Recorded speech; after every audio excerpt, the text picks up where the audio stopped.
esa es otra forma de neutralizar. Y después teníamos a las toxinas, porque si bien nosotros neutralizamos al microorganismo, de repente ellos tuvieron tiempo de liberar sus toxinas. No todas las bacterias tienen toxinas, pero bueno, muchas tienen. Y estas toxinas también son reconocidas por receptores. Entonces, lo que hace el anticuerpo es unirse a la toxina y no permitir que ella se una al receptor, y de esa manera la toxina no puede entrar a la célula, o al epitelio o a las células de los tejidos. Las inmunoglobulinas específicas contra un patógeno o específicas contra las toxinas son los más como eficientes en neutralizar. De hecho, las IgG y IgA de alta afinidad neutralizan muy bien las toxinas bacterianas, ¿tá? Y las IgA, ¿dónde las encontramos? En las membranas, pero ¿en dónde? En las mucosas, en las cavidades, ¿tá? La cavidad orofaringea es el primer lugar por donde entran bacterias, ¿tá? Entonces ahí hay también IgA que pueden neutralizar bacterias y toxinas. La toxina lo que hace es unirse a un receptor, entra en una membrana, luego se libera y bueno, y ahí cumple su función tóxica, ¿no? Que puede ser, por ejemplo, inhibir la transmisión neuromuscular, como lo hace la toxina del tétanos, o inhibir la síntesis proteica, como lo hace la toxina difterica. Esto no pasa si hay anticuerpos neutralizantes. Bien. Yo les había dicho también que los anticuerpos, o sea, esta rama humoral de la respuesta inmune, también activa la vía del complemento. Y obviamente que va a activar la vía clásica del complemento, porque aquí son IgM, IgG específicos que van a reconocer al patógeno, y bueno, después CQ1 viene acá a reconocer estos anticuerpos y se activa la vía del complemento, la vía clásica del complemento. Así que la respuesta inmune frente a bacterias extracelulares activa finalmente las tres vías del complemento. Y después yo les dije también que había una respuesta celular. La respuesta celular también es importante porque, por ejemplo, las células que se van hacia la vía TH17 por medio de la interleucina 17 pueden hacer que las células de los epitelios larguen al medio quimoquinas, larguen péptidos antimicrobianos que van a tener con el fin de esto, obviamente, eliminar el microbio. Y estos llamar a los neutrófilos, por ejemplo la interleucina 8, en realidad es una quimoquina que llama neutrófilos, y CCL20 también es importante porque no llama neutrófilos, pero ¿a quién llamaba CCL20? ¿Quién seguía un gradiente de CCL20? Las células dendríticas siguen gradiente de CCL20. Entonces, las células dendríticas vienen acá, toman más antígenos, los muestran, etc. O sea, la idea es traer a todo el mundo para poder limitar y erradicar la infección. Entonces, este cuadro que está en el ABAS es como un resumen de lo que hablamos hasta ahora, en donde muestra que una bacteria va a ser reconocida, los motivos van a ser reconocidos por anticuerpos que expresan las células B. Estas células B se van a activar con la ayuda de los linfocitos T cooperadores, van a hacer que los plasmocitos comiencen a secretar inmunoglobulinas más específicas aún, y estas inmunoglobulinas estos anticuerpos van a neutralizar los microorganismos, por medio de los receptores BCC se van a pegar en las células fagocíticas y van a reconocer, y así se puede opsonizar a la bacteria. Y por otro lado van a activar la vía del complemento, que va a tener por fin no solo lisar al microbio o eliminarlo, sino también llamar a otros factores de inflamación. Esto es un resumen, todo esto lo vimos en las diapositivas anteriores. Y por otro lado, la inmunidad celular, en donde acá sí, la bacteria va a ser fagocitada, la dendrítica va a presentar antígenos de los linfocitos T cooperadores, que luego se van a dirigir hacia una vía u otra. La vía de interleucina 17 con un gran componente inflamatorio, despertando un gran componente inflamatorio, el interferón gamma activando aún más los macrófagos para que terminen de matar a los patógenos, y otras citoquinas que pueden aparecer dependiendo de la van a hacer que los plasmocitos además comiencen a secretar anticuerpos específicos. O sea, esto es un resumen de toda la respuesta inmune que vimos contra patógenos extracelulares que vimos hasta ahora.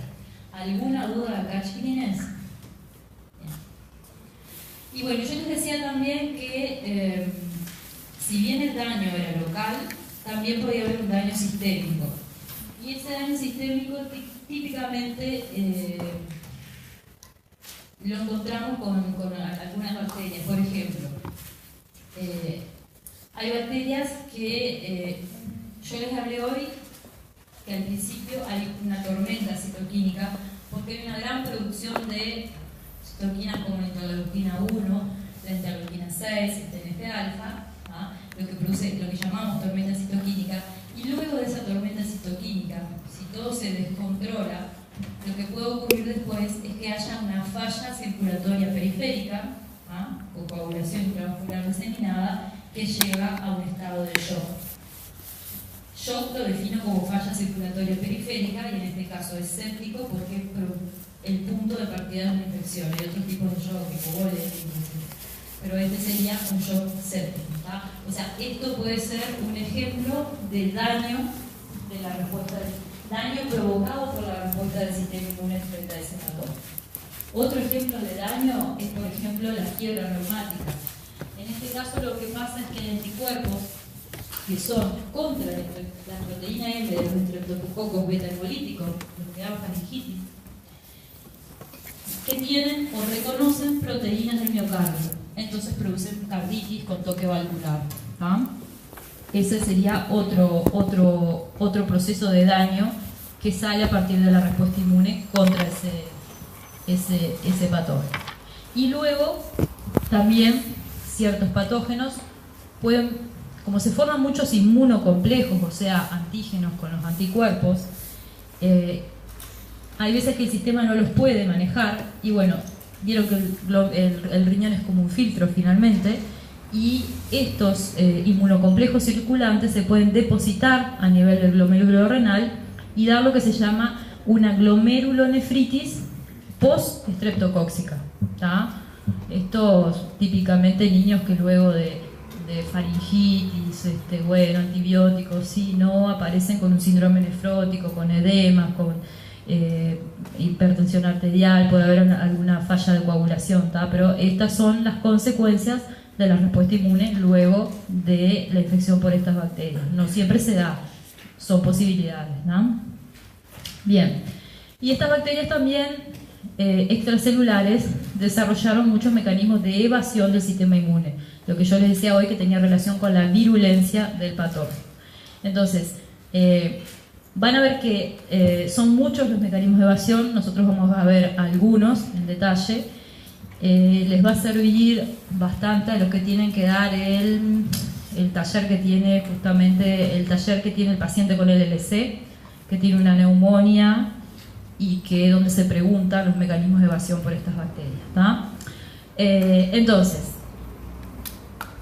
primero, las bacterias extracelulares son capaces de inhibir la activación de la vía del complemento. Esto está en la diapo, lo vamos a ver, así que capaz que mejor miren. Después, son capaces de variar sus antígenos de membrana, o sea, alterna diferentes fenotipos de manera reversible. O un día muestra ciertos antígenos, otros y lo enloquece el sistema inmune.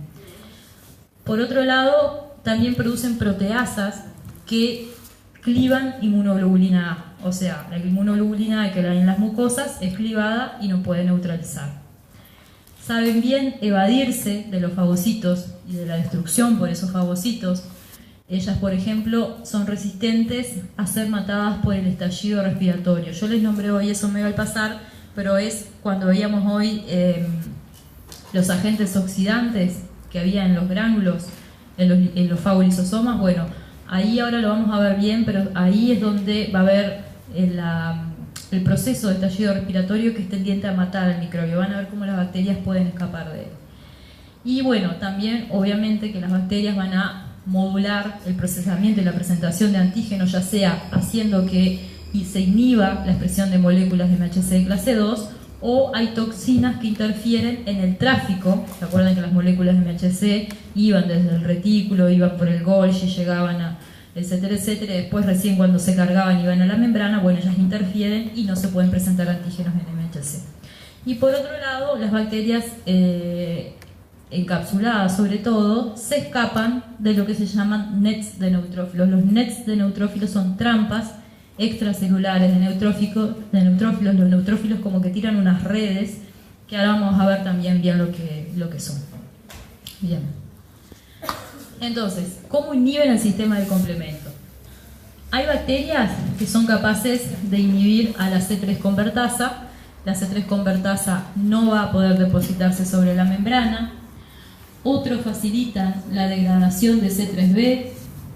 ¿Se acuerdan que C3b va a venir a ponerse acá? Porque lo hacen pasar por el proteasoma. ¿Se acuerdan que el proteasoma degradaba proteínas que estaban en el citosol, que habían sido marcadas y pasaban por el proteasoma? Bueno, algunos microorganismos logran hacer eso. Otros bloquean el depósito de C3b directamente sobre... Esta es la pared, ¿no?, del microorganismo. Otros impiden la formación de la C5 convertasa. Otros promueven, hacen que haya enzimas que comen a C5A. Entonces C5A, ¿qué función tenía como principal? ¿Qué hacía? Llamaba mediadores de la inflamación. Entonces no van a poder venir, por ejemplo, los neutrófilos. Y otros inhiben directamente la formación del complejo de ataque a la membrana, ¿tá? Entonces ahí simplemente el complemento no puede efectuar su función citotóxica, ¿de acuerdo? Eso es lo que pasa con... No importa, o sea, nunca...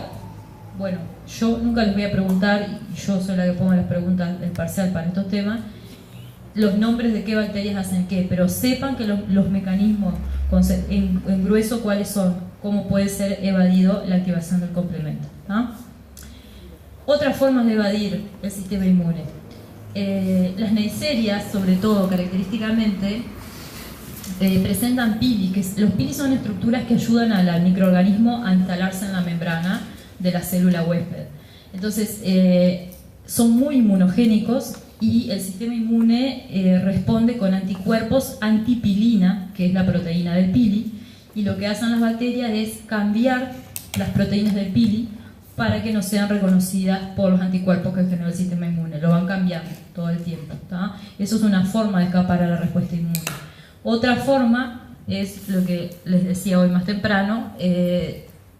Ciertas bacterias tienen actividad proteolítica sobre IgA, entonces IgA no existe, no hay neutralización en las mucosas. Otras bacterias lo que hacen es liberar, estos se llama vesículas con antígenos señuelos, porque en realidad se largan al medio, son vesículas que tienen antígenos adentro, pero que no es la bacteria. Entonces el sistema inmune se encarga de destruir esto y se olvida de esto que es el verdadero patógeno, ¿tá? Se olvida o se pone a también atacar acá, entonces se pierde en efectividad realmente contra el patógeno.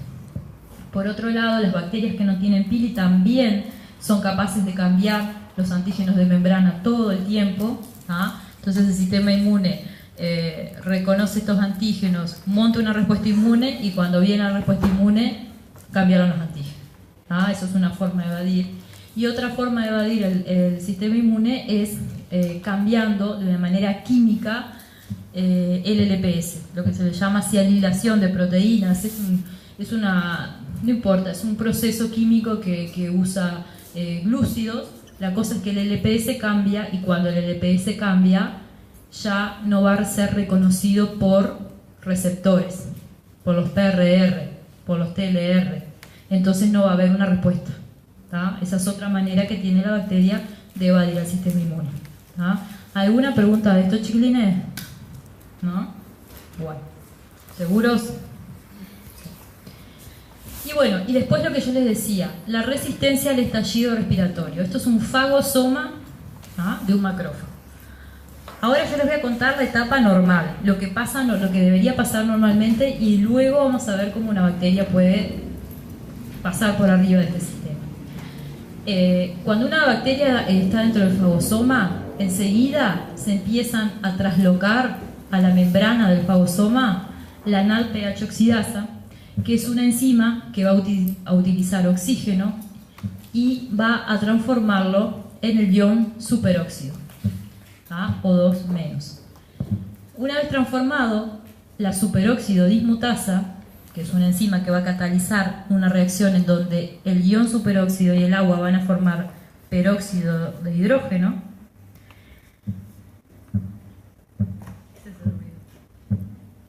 ¿Les molesta o apago el micrófono? ¿No? Bueno, entonces, esta enzima va a catalizar esta reacción y va a formar peróxido de hidrógeno. Cuando esta reacción ocurre, lo que pasa es que se libera hierro, ¿tá? Y el hierro libre es muy tóxico. El hierro libre no debería estar porque ayuda a las capacidades tóxicas del fagosoma, ¿tá? Lo que se llama reacción de Fenton, pero no importa. Lo que importa es que el hierro libre no debería estar ahí desde el punto de vista de la bacteria, sí desde el punto de vista del fagosoma que quiere matar a la bacteria. Y por otro lado, el peróxido de hidrógeno se puede transformar en el ion oxidrilo, altamente tóxico para la bacteria. Además de que se transforma, gracias a la actividad catalizadora de la mieloperoxidasa, en una reacción que lleva también cloro en hipoclorito. Estos dos, más el hierro, son capaces de matar a la bacteria, ¿no? Entonces, hay bacterias que son capaces de agarrar el peróxido de hidrógeno y transformarlo en agua y otro componente totalmente inocuos, no les va a pasar nada. Otras lo que hacen es agarrar el peróxido de hidrógeno y transformarlo en agua y oxígeno, totalmente inocuos. Y otras lo que hacen es agarrar el hierro y pegarla a otras proteínas, cosa de que no quede libre y no se forma el ion oxidrilo, ¿tá? Esas tres formas tienen las bacterias para escapar del estallido respiratorio. ¿Quieren que repita o entendieron? Sí, la última parte. La última parte no sé ya cuál era, pero... ¿Cuál es la última parte? La de... La... No, la que Esperen, este esquema en realidad está en el... A ver, déjenme pensar. A los que les tocó... Mecanismo, claro, a los que les tocó la historia del LC, el review, creo que tiene esto, cómo evade estas bacterias, cómo evaden el sistema inmune. Y está en el EVA, así que todos pueden bajarlo y todos pueden tenerlo. Pero lo vamos a explicar otra vez. Yo les decía que una vez que la bacteria es fagocitada, en el fagosoma, esta fagocitosis de la bacteria va a ser una señal para que la NADPH oxidasa se transloque a la membrana. Translocar quiere decir que va de donde estaba guardada a la membrana. Esta NADPH oxidasa va a transformar oxígeno en el ion superóxido. El ion superóxido, por acción de la superóxido dismutasa, en una reacción en donde utiliza agua también, va a transformar esto en peróxido de hidrógeno, o agua oxigenada para los amigos. El agua oxigenada o el peróxido de hidrógeno, en este momento de reacción, se libera hierro, y el hierro queda libre, y el hierro libre es tóxico. También el peróxido de hidrógeno, en una reacción que cataliza la mieloperoxidasa, junto con cloro se transforma en hipoclorito. Y también se transforma en el ion oxidrilo. Entonces son toda una serie de reacciones químicas que tienen por objetivo obtener estos que son tóxicos para la bacteria. Y el hierro se libera por la reacción de Fenton. Hay hierro en los... Está bien. Lo importante es saber que va a haber una liberación de hierro, que es el hierro queda libre y que ese hierro libre no es bueno, ¿tá? Y lo importante es saber eso porque hay bacterias que agarran este hierro, lo pegan a proteínas y el hierro ya no está libre, entonces ya no se puede generar acá el ion oxidrilo. Otras lo que hacen es al peróxido de hidrógeno transformarlo, catalizar las reacciones para que se transformen en agua y este otro compuesto. Y otras lo que hacen es transformar el peróxido de hidrógeno en agua y oxígeno. Estos dos no son inocuos, ¿tá? Esa es la forma de escaparse del estallido respiratorio, ¿tá? Bien, y el otro que les decía es que se escapan de las trampas de neutrófilo. Las trampas de neutrófilo son como, en realidad como mallas o redes de cromatina, una cromatina que está parcialmente degradada, y en esas redes hay todo, pero hay proteasas que van a tratar de romper a las bacterias que atrapen. Entonces, una vez atrapadas las bacterias, estas proteasas la degradan, pero hay bacterias que producen ciertas proteínas que cortan histonas, entonces ellas se pueden escapar de esa red. Esa es otra forma de escaparse a las trampas tendidas por los neutrófilos. Los neutrófilos vieron que tienen sus funciones que ustedes ya conocen, de opsonización, por ejemplo, pero también tienen la función de, y esto es nuevo de hace 5 años más o menos, que se sabe que tiran trampas trampas, realmente son como redes así del hombre araña, o sea, cuando los ven en el microscopio es realmente así. ¿Está? Bueno, bien. Entonces ahora vamos a pasar a hablar de parásitos. Los parásitos también son importantes porque en realidad los parásitos son infecciones que alcanzan a mucha gente en el mundo, ¿tá? 30% de la población mundial. Pueden ser protozoarios, como por ejemplo el toxoplasma, pueden ser helmintos, como por ejemplo el Echinococcus granulosos, o pueden ser ectoparásitos, como son los piojos y las garrapatas. Sobre todo, obviamente, estas parasitemias, que en general son infecciones crónicas, son más frecuentes en países que tienen alto índice de pobreza, países tropicales, que va un poco a veces de la mano, y tienen ciclos complejos, vitales complejos, porque muchas veces tienen huéspedes intermediarios. Por ejemplo, el esquistosoma es un huésped intermediario de unos caracoles chiquititos que hay en los lagos, y en los ríos creo que también, y cuando una persona pisa estos caracoles, ahí es que se puede infectar en el humano, ¿tá? Eso como generalidades, los parásitos. Y después, los parásitos también van a tener una respuesta inmune que va a venir del sistema inmune innato y una respuesta inmune adaptativa. Y la respuesta inmune innata va a tener los mismos mecanismos, va a haber activación del complemento, va a haber fagocitosis, va a haber activación de eosinófilos, sobre todo para los helmintos es muy importante, ahora van a ver por qué, la activación de los eosinófilos, y esta respuesta inflamatoria en principio es no específica porque está mediada por proteasas y leucotrienos, ¿tá? O sea que esta respuesta sería sabiendo que son parásitos extracelulares, pero no es específica de cada parásito. Entonces, también va a haber una inmunidad adaptativa. ¿Por qué? Porque también los parásitos van a ser fagocitados por las células presentadoras, van a presentar antígenos y van a activar linfocitos T vírgenes y van a activar linfocitos TCD8 que van a poder matar estas células. O sea, lo que yo les quiero pasar es que la respuesta inmune adaptativa también va a ser citotóxica, también se puede prender una respuesta TH1, otra vez vía interferón se van a activar los macrófagos, ¿tá? Y también va a haber una respuesta de anticuerpos, sobre todo cuando los parásitos tienen una vida, sobre todo en las etapas extracelulares. Porque ¿qué pasa? Si bien los parásitos que nos referimos en este teórico son extracelulares, muchos de ellos utilizan como mecanismo de evasión del sistema inmune meterse dentro de una célula para que no lo vean más. Entonces, si tienen vida extracelular breve, igual hay anticuerpos que los pueden atrapar. Hasta ahora vamos a ver eso de ponerse dentro de la célula para que no los vean.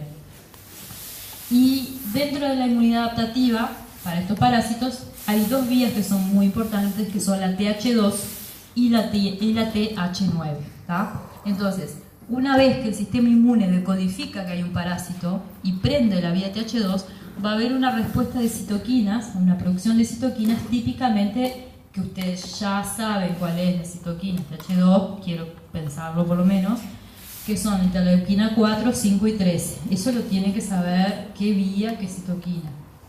Chao, es así, chicos. Interleuquina 4 e interleuquina 13 son muy importantes porque van a mediar, ahí se media la expulsión del intestino, porque lo que hacen es favorecer la contracción del músculo intestinal, de los intestinos, para liberar el parásito hacia afuera. La interleuquina 4 lo que hace es aumentar la producción de IgE, ¿tá? Que la producción de IgE lo que va a hacer, ahora lo vamos a ver en otra diapo más gráfica, que activa los mastocitos y los eosinófilos, y es muy buena para los parásitos, para los gusanos también. Y la interleuquina 5 activando eosinófilos y, bueno, promoviendo su desarrollo.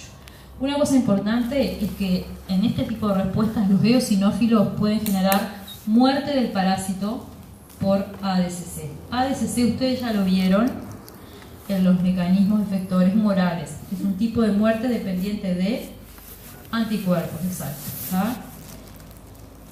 Bien, entonces, sí, me olvidé decirles que hay veces que la respuesta TH2 puede generar un granuloma. O sea, un granuloma es como una estructura que está formada por células, por tejido, cierto tipo de tejido conectivo, pero que finalmente el parásito queda como anichado ahí adentro y el sistema inmune no puede llegar.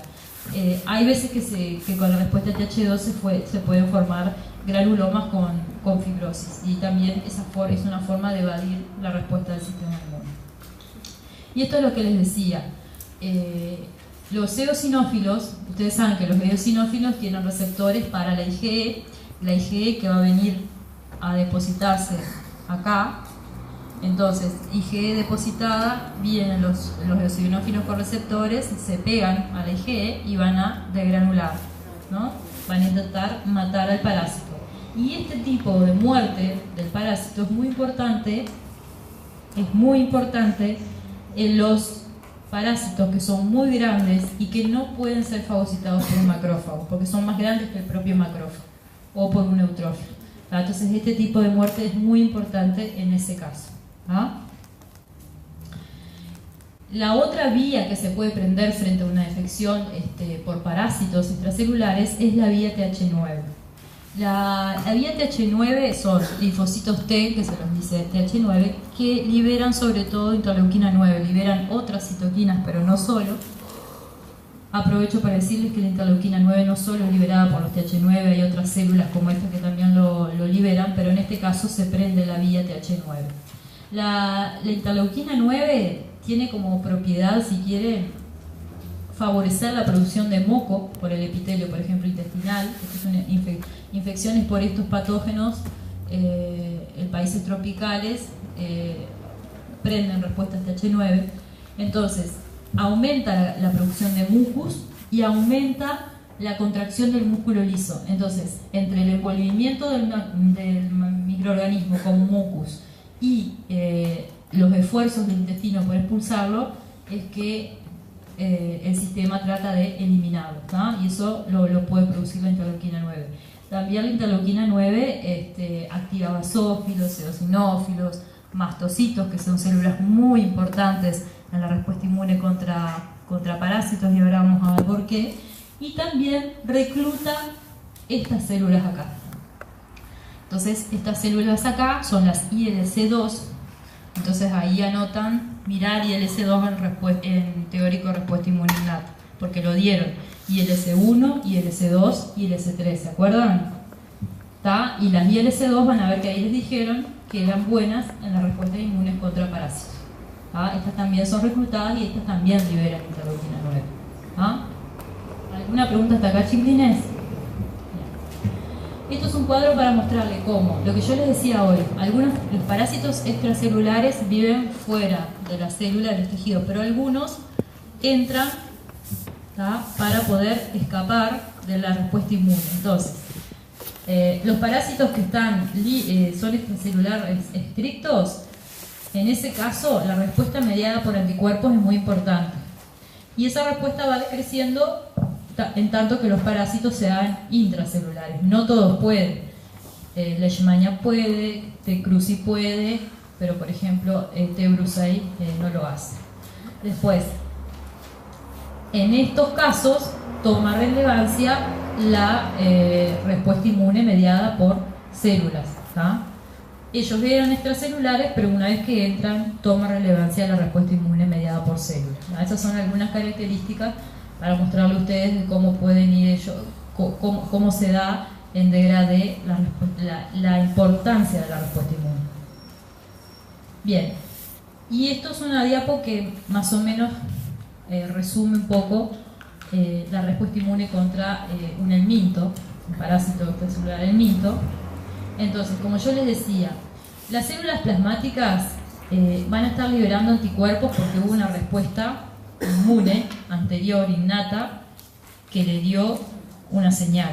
¿Ah? Le dijo que había que atacar a esto y que esto se atacaba por tal vía y ella se pone a generar anticuerpos contra lo que le presentaron. Entonces, esos anticuerpos, los mastocitos, son células que tienen o que expresan fuertemente receptores para la IgE. Y los anticuerpos, claro, no se los dije porque a esta altura ya tenemos que saber que frente a una respuesta de helmintos, las inmunoglobulinas o los anticuerpos son más bien del tipo IgE. Entonces, estos mastocitos que tienen fuertemente expresado el receptor para IgE, van a degranularse, y en la degranulación de mastocito va a liberar mediadores de la inflamación que además van a traer otras células de la inflamación como eosinófilos y neutrófilos que también tienen receptores para IgE. Y se acuerdan que yo les dije que las IgE reconocen estructuras en el helminto, se ponen acá, ellos vienen, también reconocen a la IgE y bueno, y ahí se degranulan los gránulos que tienen proteína básica, tienen otras cosas que tienden a eliminar el patógeno. Por supuesto que también el complemento va a estar, se va a activar, va a haber el complemento va a liberarse 3A, 5A, que además va a llamar más células de la inflamación y así sucesivamente, ¿tá? Pero la IgE es un componente muy importante en la respuesta contra los gusanos. Entonces, también los parásitos son capaces de evadir la respuesta inmune y comparten ciertos mecanismos de evasión con las bacterias. Primero, el primer mecanismo de evasión es el que vimos. Ocupan espacios en los cuales el sistema inmune no los pueden ver, ¿tá? Por ejemplo, unos infectan eritrocitos, que los eritrocitos no presentan moléculas de MHC. ¿Se acuerdan que las MHC de clase 1, el MHC de clase 1 era expresado por todas las células nucleadas del organismo? El eritrocito no es nucleado, tampoco tiene MHC de clase 2. Toxoplasma gondii se enquista, bueno, y así sucesivamente. Y lo que hacen los parásitos también es la variación antigénica, que ya lo vimos para las bacterias extracelulares. Varían, acá esta gráfica lo que muestra es el tiempo de infección y cómo muestra en los primeros días ciertos antígenos y se activa una respuesta con anticuerpos contra esos antígenos, pero después muestra otros antígenos y después muestra otros antígenos y así sucesivamente, y ahí va el sistema inmune y hace anticuerpos contra esto y ya muestra esto y así sucesivamente. Eso es una forma de evasión también. Luego, también inhiben la expresión de moléculas de MHC de la célula del hospedero. ¿Ah? Las leishmania inducen T-reguladores porque lo que hacen es liberar proteínas homólogas a TGF-beta. Y se acuerdan que cuando hay mucho TGF-beta en el medio, cuando hay mucho más que otras cosas TGF-beta, la respuesta inmune se hace bajo una, ¿cómo decirlo? Se hace bajo una señal tolerogénica, entonces se generan linfocitos T-reguladores, ¿no? También inhiben el complemento. Las leishmanias inactivan C3b, por ejemplo. A otras bacterias también, parásitos inhiben el complemento. Y, por ejemplo, algunas, como Cruzi, escapan del fagolisosoma. ¿Se acuerdan el teórico de presentación de antígenos que yo les dije? Les mostré la autofagia y les dije que había bacterias que se escapaban del fagolisosoma para no ser degradadas, pero una vez que se escapaban, las marcaban con ubiquitinas y las encerraban en vesículas de autofagia, ¿tá? O sea, es un tire y afloje entre el sistema inmune y el microorganismo, evidentemente. Bien, ¿alguna duda de la parte de parásitos que quieran ver? Vamos a pasar a los hongos. Los hongos tienen el detalle de que nosotros estamos todo el tiempo respirando esporas fúngicas. Aspergillus, etc. Entonces, no nos enfermamos todo el tiempo por hongos. porque la característica que tienen los hongos es que son oportunistas. Y de repente, si logran hacer una infección en un paciente, en un individuo normal, bueno, capaz que es una infección leve, pero en los pacientes inmunodeprimidos causan realmente infecciones muy severas. O sea, normalmente el sistema inmune sabe eliminar un hongo, todo el tiempo lo está haciendo, pero cuando está inmunocomprometido, como los pacientes que tienen aplasias, los pacientes que están bajo tratamiento inmunosupresor, los pacientes que están dentro de un contexto en un contexto tumoral, que están inmunocomprometidos, hacen infecciones oportunistas graves. Entonces, esto es muy importante. Y por otro lado, que los hongos pueden vivir de manera intra o extracelular. Nosotros vamos a ver la partecita extracelular y lo intra deberían verlo en el otro teórico. Esto solo por mostrarle que los hongos también, al igual que otros microorganismos extracelulares, se pueden reproducir en el espacio intersticial, en la sangre y en la linfa, o pueden vivir en las superficies epiteliales. Típicamente el micoplasma vive en las superficies epiteliales, Candida albicans vive en las superficies epiteliales. Candida albicans es una infección, es un patógeno bastante complicado que tiene etapas, una etapa que es mucocutánea, pero en general se puede llegar a ser invasor, o sea que lo vemos como extracelular, pero puede verse también como intracelular. Y los que son, los que están libres en sangre, por supuesto que los anticuerpos neutralizantes son la respuesta más importante, el complemento activado, la fagocitosis, etc. Y los que están en las superficies epiteliales principalmente son neutralizados por IgA y eliminados con péptidos antimicrobianos secretados por las propias células epiteliales. Esto es un poco cómo funciona con los hongos. Obviamente que van a despertar una respuesta inmune innata, donde también sus componentes van a ser reconocidos por los PRR, por receptores, y los hongos son bien, son buenos en activar el inflamosoma. ¿Se acuerdan que el inflamosoma, eso lo van a ir a ver en el teórico, creo que era de inmunidad innata, no me acuerdo, porque no lo di yo, pero bueno, vieron que el inflamosoma es un complejo multiproteico que se encuentra en el citosol celular, que tiene que ser ensamblado para que finalmente se cliven estas dos citoquinas proinflamatorias. La interleuquina 1 beta sobre todo es un peligro, o sea, la interleuquina 1 beta no anda circulando y hay muy poca porque en realidad tiene efectos muy importantes, entonces es por eso que el inflamosoma se tiene que ensamblar para poder clivarlo, si no se iría de las manos y sería un desastre. Por otro lado, el sistema del complemento también es activado porque muchos hongos tienen residuos de manosa que son reconocidos por los receptores y van a activar la vida de las lectinas. Y bueno, y obviamente que los neutrófilos y macrófagos también van a opsonizar a los hongos y con sus gránulos van a intentar eliminarlos. Los pacientes con neutropenia son muy susceptibles a las infecciones fúngicas porque no tienen neutrófilos, simplemente.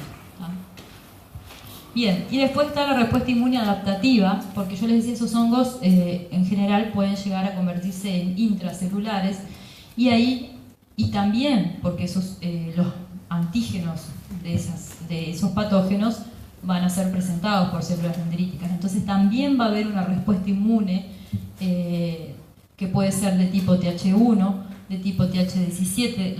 Se dice que las respuestas TH17 son bien efectivas contra los hongos, parte por el reclutamiento de neutrófilos, pero también va a haber linfocitos citotóxicos que van a alisar a las células infectadas. Y los hongos también pueden complicarse con la formación de granulomas, como lo hacían algunos parásitos con la respuesta TH2. Bueno, los hongos también pueden formar granulomas y de esa forma evitar el ataque del sistema inmune. Bien, entonces,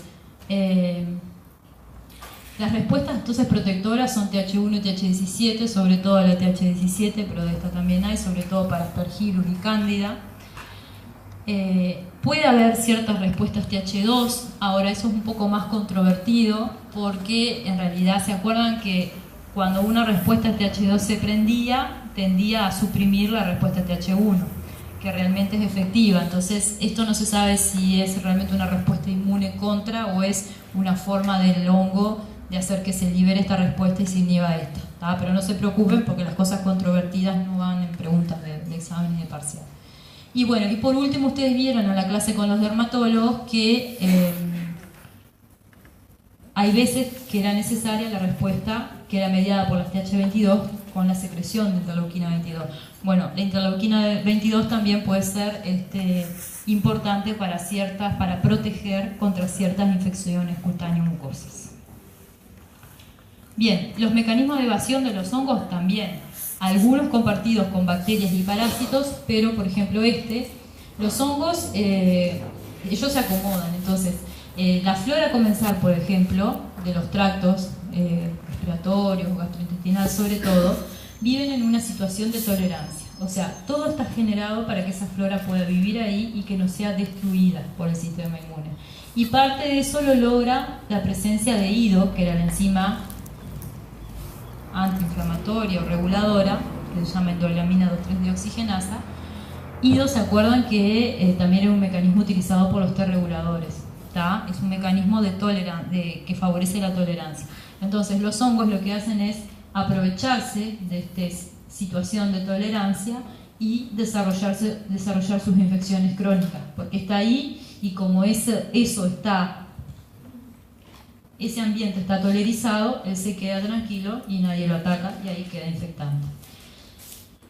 Otros, como criptococos, por ejemplo, directamente inhiben a citoquinas como interleuquina 12 y a TNF-alfa, y otros hacen lo mismo que las bacterias y los parásitos, cambian los antígenos de superficie. Por ejemplo, Cándida cambia los beta-glucanos, ¿tá? Y eso hace que el sistema inmune no pueda reconocer, ¿tá? O en realidad lo marea el sistema inmune, porque un día presenta una cosa, otro día presenta otra cosa, etc. Bien, y después ciertos conceptos que a esta altura ya los resaben, entonces es que también para la respuesta inmune contra patógenos hay una coordinación entre inmunidad innata y adaptativa, que el sistema inmune va a reconocer lo que es extracelular e intracelular, que los patógenos han desarrollado mecanismos para poder evadirse y sobrevivir, y que sobre todo que la comprensión de estos mecanismos es lo que llevó en trabajo de investigación a poder finalmente disminuir de 14 millones a 6 millones las muertes por infecciones, porque se conocen mejor los mecanismos de evasión, y porque se pueden utilizar herramientas como vacunas mejoradas a partir de esos conocimientos. Bien, si dudas, preguntas, aprovechen. Les queda un teórico y después el práctico y el parcial. ¿No? Bueno, terminamos.